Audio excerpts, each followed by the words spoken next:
12 pasado ng gabi. Naalimpungatan ang tatlo dahil sa nakarinig sila ng malakas na ingay na parang sitsit. Sa takot, tig-isa-isa silang humawak ng itak at kutsilyo. Nakiramdam sa paligid at hindi nagtagal, kanilang naulinigang may naglalakad sa labas na dahan-dahan upang hindi makalikha ng ingay. Tanong ni Gabriel, hindi kaya si Bantay lang? Pero sino yung sumitsit? Di nagtagal, tumahimik naman sa paligid kung kaya makaraan ang ilang minuto, nagdesisyon silang lumabas. Kumuha ng sulo si Iko at sabay-sabay silang lumabas ng kubo na may mga hawak na patalim. Nagulantang na lang ang tatlo sa kanilang nasilayan sapagkat ang motor ni Iko binutas ang gulong sa harapan. Parang kinagat ng kung anong hayop na may matutulis na pangil. Hindi nagtagal noon, may umangil sa kanilang likuran. Pagkalingon ng tatlo, bumungad sa mga mata nila ang nakakagimbal na asong si Bantay, nakaupo sa ilalim ng puno at nakatitig sa kanila ng sobrang nakakapangilabot. Hindi normal ang hitsura dahil pulang-pula ang mga mata, nakatayo ang tenga, nakalabas ang dila at naglalaway pa.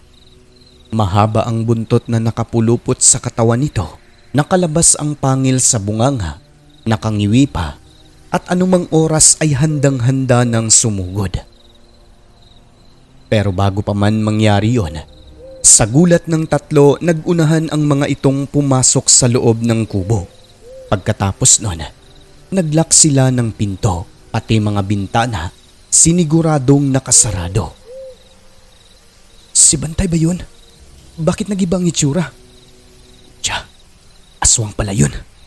Aswang ang asong yun. Nakaramdam ng lubhang pag-aalala ang tatlo.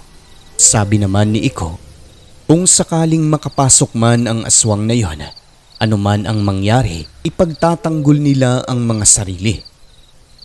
Di nagtagal nun, lumapit ang aswang sa dingding at kinakalmot ito. Doon lamang napagtanto ni Iko na ang dating narinig niyang kumakalmot sa dingding, yung kanyang sinipa, isa palang aswang buhat ng parehong-pareho ang estilo ng pagkakakalmot. Ibig sabihin, si Bantay din ang aswang na yon. At dahil hindi naman basta-basta masisira ang dingding gawa ng bago palang pinagawa ng tatay ni Iko, nagpaikot-ikot na lang ang aswang sa labas, kinakalmot ang mga dingding at naghahanap ng butas na pwede niyang madaanan. Buti na lang pinaayos ang kubo, pati na ang bubong nitong dating pawid, pinapalitan ng yero. Dahil kung hindi, malamang sa malamang, makakapasok talaga ang aswang sa loob. Pawis na ang tatlo sa sobrang sindak gawa ng ang aswang sa labas. Agresibo at talagang gustong makapasok. Ang panglaban lang na meron sila sa loob ay itak at kutsilyo. Walang pangtaboy tulad ng asin dahil nakaseparate yung kanilang kusina. Kung bubuksan naman ang pinto, baka pasukin naman sila at kung sakaling magkasagupa, buti sana kung tatablan, ano na lang kung hindi, edi mamamatay rin sila. At buti sana kung hindi mangmang sa pakikipaglaban sa aswang, kaso kahit nga magbungkal ng lupa, nahihirapan pa itong tatlo. Hanggang sa may naisip na paraan itong si Iko para itaboy ang aswang. Ang ginawa ng tatlo, sinunog ang kanilang mga tsinelas pati na yung mga butas ng nanay at tatay ni Iko. Matagumpay naman ang resulta gawa ng narinig nilang umangil ang aswang bago tuluyang lumayo. At ang nakakatakot pa, hindi lang iisa kundi nasa mga 3 aswang ang kanilang narinig na umaangil papalayo. Dahil sa pangyayari, hindi nakatulog ang magkakaibigan buong gabi. Tiniis ang puyat, pagod at usok ng goma sa loob ng kubo para lang maprotektahan ang bawat isa at maitaboy ang mga aswang. Nang lumiliwanag na, Labis ang pasalamat ng mga ito dahil akala nila yun na ang huling gabi nila.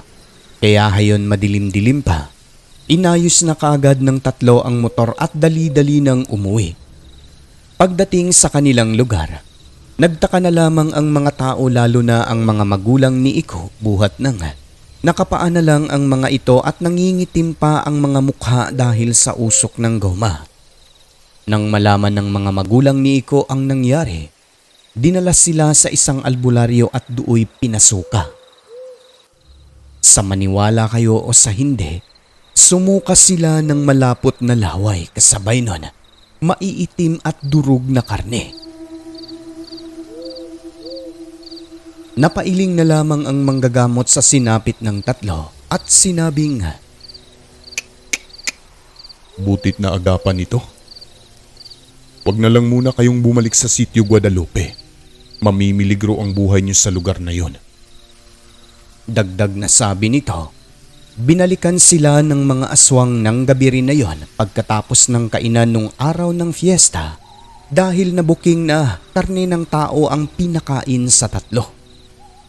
Pahayag naman ng magkakaibigan, hinala nila yung pasan-pasan ng matanda bago ang araw ng fiesta kung kailan sila nangunguha ng bunga ng santol.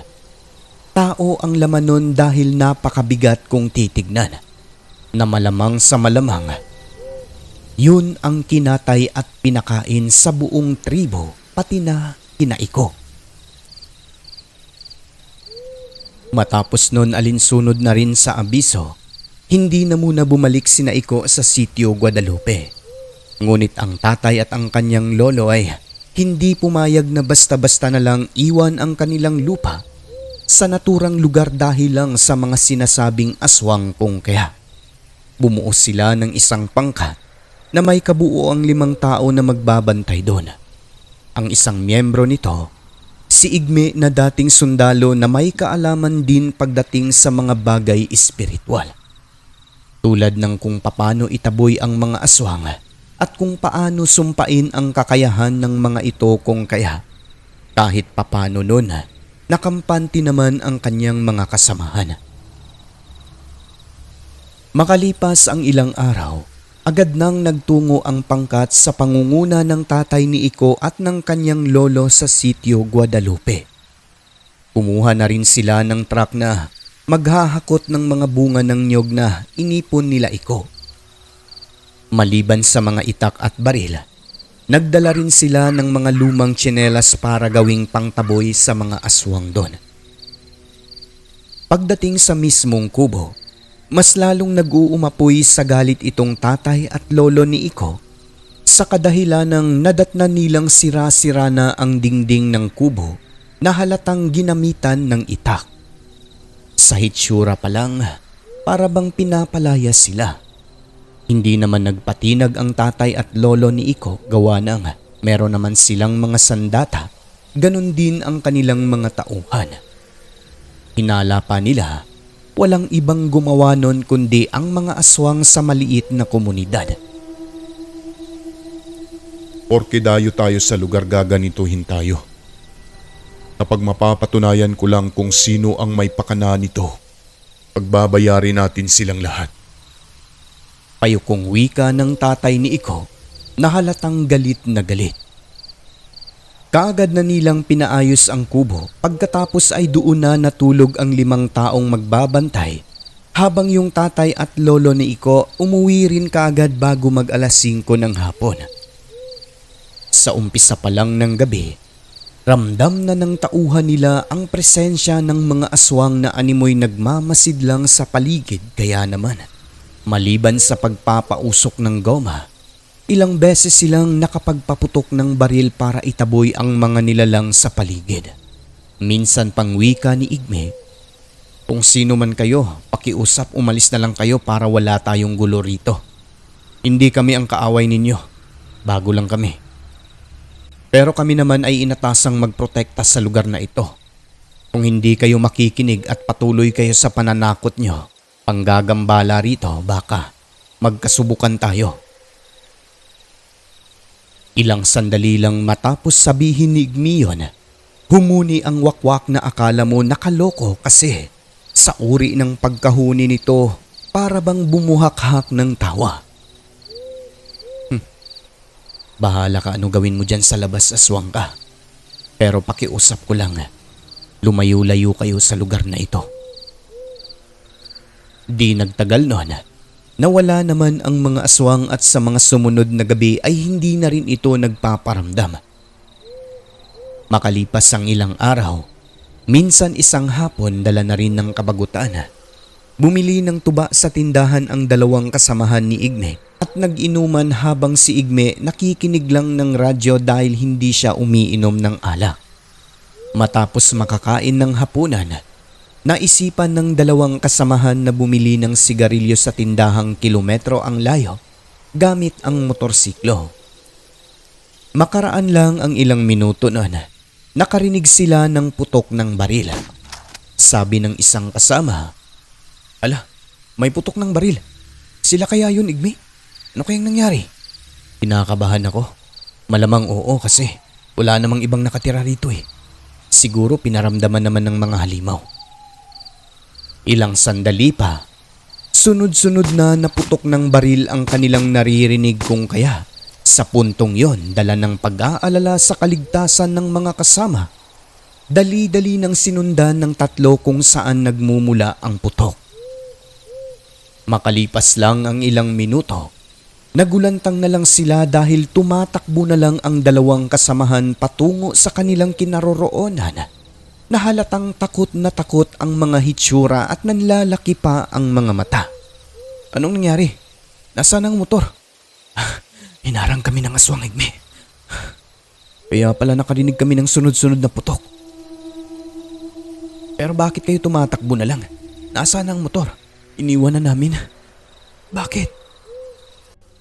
Igme, mukhang delikado tayo rito. Hindi sila tinatablan ng bala. Umuusok lang ang katawan nila. Siguro mas mabuting umalis na lang tayo rito. Wika ng kasama nila habang nakahawak sa balikat ni Igme. Nalabis ang takot at pag-aalala sa mukha. Teka, huminahon ka lang bro. Nangako tayo kay kapitan na hindi tayo aatras kung mangyaring makainkwentro man natin ang mga aswang dito. Wala tayong laban, Igme. Hindi sila tinatablan ng bala. Huminahon ka lang kasama. Papaliwanag ko sa'yo. Tatablan yan, maniwala ka. Pero sa panong paraan? Mamaya ko na lang sasabihin sa inyo. Tara, balikan natin ang lugar. Binalikan nila ang pinangyarihan at wala na silang nadatnan na aswang. Kinuha na lamang ang motorsiklo pero nang mga oras na yon, alerto ang lima habang naglalakad pabalik dahil ramdam nilang may nagmamasid lang sa kanila. Ngunit katakatakang hindi makaatraka ang mga nilalang na parabang nag-aalangan.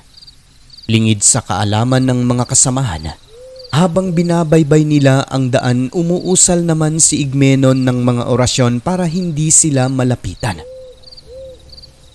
At nang makarating sa kubo, pinakalma niya ang dalawang kasamahang mababanaad pa rin sa mukha ang takot. Pati nga yung dalawa, parang natatakot na rin. Hinawakan ni Igme ang balikat ng isa at sinabing, "Nakaligtaan kong ibahagi sa inyo ang importanteng bagay na dapat niyong malaman. Ang maglagay ng kanin sa bala ng inyong mga baril. Sa pamamagitan nito, masusumpa ang kakayahan kahit na sino, tao man o mga aswang na hindi tinatablan ng bala." Totoo yan mga bro. Nang nasa Basilan pa kami, kasagsagan ng gyera kontra makakaliwang grupo. Marami kaming naging kalaban na hindi tinatablan ng bala. Mga sakop ng mga makakaliwang grupo. Yung iba pa nga sa kanila mga aswang. Ang kaalamang yan ay turo lang din ng aming kasamahang sundalo. Kahit isang putok lang ng baril kung merong kanin ang bala nito, bulagta talaga ang kalabang may tangan ng kakayahang hindi tinatablan. Maging ako para sa inyong kaalaman, hindi ako tinatablan ng matutulis na bagay. Minsan na akong tinamaan ng bala sa dibdib. Damit lang ang nabutas sapagkat meron din akong tangan na kabal sa aking katawan. Mahabang pahayag ni Igme. Pagkatapos ay tumalikod sabay kuha ng kutsilyo at pinatunayan sa mga mata ng kasamahan na hindi siya tinatablan ng matulis na bagay. Kahit anong hiwa sa kamay at leeg, hindi man lang siya nasugatan. Dagdag na paliwanag nito, kaya nag-aalangan ang mga aswang na umatake sa kanila habang naglalakad pabalik sa kubo ay dahil nararamdaman ng mga ito ang kakayahan na meron siya. Nang dahil doon, nakampante ang kanyang mga kasamahan kahit papano. Lumakas ang loob kaya naman nakapagdesisyon silang lahat na panindigan ang obligasyong pinangako sa tatay at lolo ni Iko. At habang lumalalim ang gabi, nakikiramdam at nagmamasid lang sila sa labas habang nakaupo sa mahabang upuang yari sa kawayan, sapagkat alam nilang may mga aswang na nagmamasid lang din sa paligid dahil yung langis ni Igme ay walang tigil sa kakakulo. Kaya naman mayat maya rin ang paglalagay ng kapirasong goma sa apoy at baga na nasa kanilang harapan. Subalit ng mga sandaling yon ay alerto na ang lahat at yung kanilang mga bala ng baril pinadikitan ng butil ng kanin. Wala namang naglakas loob na umataking aswang kung kaya kanila nang tinigil ang pagpapausok ng goma dahil matutulog na. Ngunit maya-maya pa, habang nakaupong naninigarilyo, mula sa dilim nagpakita at natatanaw nila ang isang asong kulay kayumanggi. Mukhang maamo sa kanilang paningin, naglalakad ng dahan-dahan at pahintu-hintu pa habang papalapit sa isang kasama nilang nasa dulo. Uupo sa lupa, iwawagayway ang buntot tapos tatayo at dahan-dahan naman nalalapit. Hindi nabanggit ni Iko ang tungkol sa asong ito kung kaya sa unang bungad walang kaalam-alam ang lima na hindi ito normal na hayop kundi isang aswang. Uy, may aso. Ayos to ah, may makakasama na tayo rito. Kanino kaya yan? Teka, baka may kasama na tao. Ngunit habang papalapit, napansin ni Igme na yung kanyang langis mas lalong kumukulo at umiinit pa na halos sasabog na sa garapa kung kaya sa puntong yon. Pasimple siyang tumayo at lumapit ng bahagya sa aso. Kasunod nun, walang kung ano-ano ay pinaputukan niya ito ng makailang beses. Nagulat pa ang mga kasamahan kasi bakit biglang binarili maamo naman ang aso. Ngunit nang tamaan ito ng bala, humiyaw ng pagkalakas-lakas, nakakatakot at malayong malayo sa boses ng isang aso. Pagkatapos ay tumakbo ito ng sobrang bilis at napakataas pa ng lundag. Doon lamang napagtanto ng mga kasamahan ni Igme na hindi normal na aso ang nagkunwari maamong nasa harapan nila kundi isang aswang. Dahil sa pangyayari, napatayo ang mga kasama ni Igme at napaatras sa gulat sabay pinaputukan na rin ang asong iyon. Ang nakakagulat pa, hindi lang iisang aswang ang nandun sa paligid dahil nung humiyaw ang aso, nag-ingay rin yung ibang nagtatago sa dilim na animoy na sasaktan din. At sa kadahilan ng meron ngang pangsumpa ang bala ng kanilang mga baril noon, lalo na kay Igme, ang sabi niya, hindi na makakalayo ang aswang na yon sigurado. Tara, hanapin na natin kagad. Dali-dali nilang sinundan ang aso at ilang metro lang ang layo mula sa kubo. Nadatnan nila ang katawan ng isang taong hubot-hubad, nakahandusay sa lupa at wala ng buhay. May mga tama ito ng baril sa katawan at ang pinakamalubha na siyang nakadali talaga sa nilalang na iyon ay yung tama nito sa pisngi ng barilin ni Igme. Wika nito, Yan ang nakikita nyo kanina. Isang aswang na nagpapanggap na maamong aso. Sagot ng isa nilang kasama. Nakakabilib ka naman, Igme.